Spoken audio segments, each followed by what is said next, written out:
Ինքն իրենից խոսողն իր փառքն է փնտրում, սակայն նա, ով փնտրում է փառքը իրեն ուղարկողի, նա ճշմարիտ է և նրա մեջ կեղծ բան չկա։ Սիրելի քույրեր և եղբայրներ, այսօր Սուրբ Խաչի երևման տոնն է։ Մենք բոլորս գիտենք, որ առաջին դարերում քրիստոնեությունը հալածվում էր ամբողջ աշխարհում, և առաջինը Հայաստանում է քրիստոնեությունը հռչակվում իբրև պետական կրոն, որից հետո Հռոմում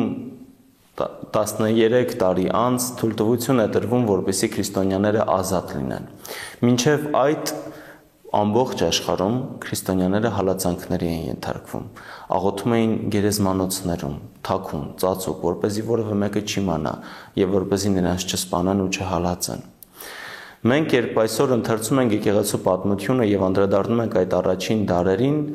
մի պահ ենք կանգ առնում, ափսոսում ենք, ցավ ենք ապրում և հաջորդ վայրկյանին կրկին վերադառնում ենք մեր առօրյային, կարծես ոչինչ չի եղել։ Բայց այն մարդկանց համար, ովքեր ապրում էին առաջին 3 դարերում, մինչև 4-րդ դարի առաջին քառյակը, նրանց համար սա մի ամբողջ կյանք էր։ Նրանք մի ամբողջ կյանք անցկացնում էին ինչպես վախի, միևնույն ժամանակ հզորության մեջ, իմանալով, որ ամեն պահ իրենց կյանքը, իրենց զավակների, իրենց հարազատների կյանքը կարող է ընդհատվել, բայց իմանալով հանդերձ, որ ի վերջո նրանք պիտի կանգնեն Աստծո որդու առաջ և փառավորվեն նրանից։ Եվ այդպես էլ լինում է, երբ քրիստոնեությունը այլևս դադարում է հալածվել, առնվազն պաշտոնական մակարդակում Հռոմում,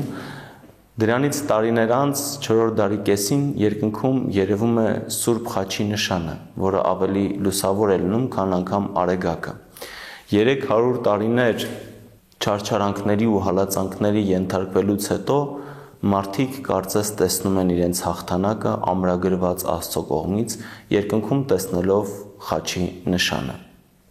Եվ այսօրվա ընթերցումները անմիջական կապ ունեն այսօրվա խորհրդի հետ։ Ընթերցելով Ավետարանը մենք տեսնում ենք, որ Հիսուս Քրիստոս տոնական մի օր որոշում է գնալ Երուսաղեմ, և մարդիկ իմանում են, որ Հիսուս Քրիստոս պիտի գա և մտածում են, թե ինչպես նրան այնտեղ բռնեն և սպանեն, բայց Հիսուս Քրիստոս ոչ մի վայրկյան կանգ չի առնում այն մտքից, որ իրեն պիտի սպանեն, այլ գնում է և այնտեղ խոսում է մարդկանց հետ և փոխանցում է իր վարդապետությունը։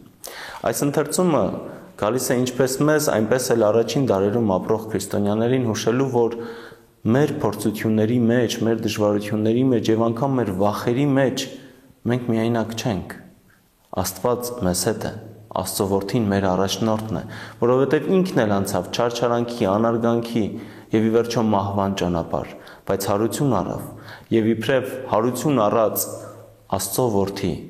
կանգնեց մեր բոլորի առաջ, ցույց տալով մեզ իր հրաշափառ հարությունը և հաղթանակը մահվան առաջ։ Այդպես և առաջի դարի քրիստոնյաները և մենք, երբ անցնում ենք փորձությունների մեջ, մեր աչքերի առաջ պիտի ունենանք հարություն առած Հիսուս Քրիստոսին, որ ոչինչի առաջ չկանգնեց, ոչ մի պարագային չընկրկեց, այլ սիրո վարդապետությունը իր հասցրեց ամենքիս, դրեց մեր բոլորի սրտերում, ամրագրեց մեր բոլորի մտքերում։ Եկեք այս տոնական օրը շնորհավորելով միմյանց խոստանանք,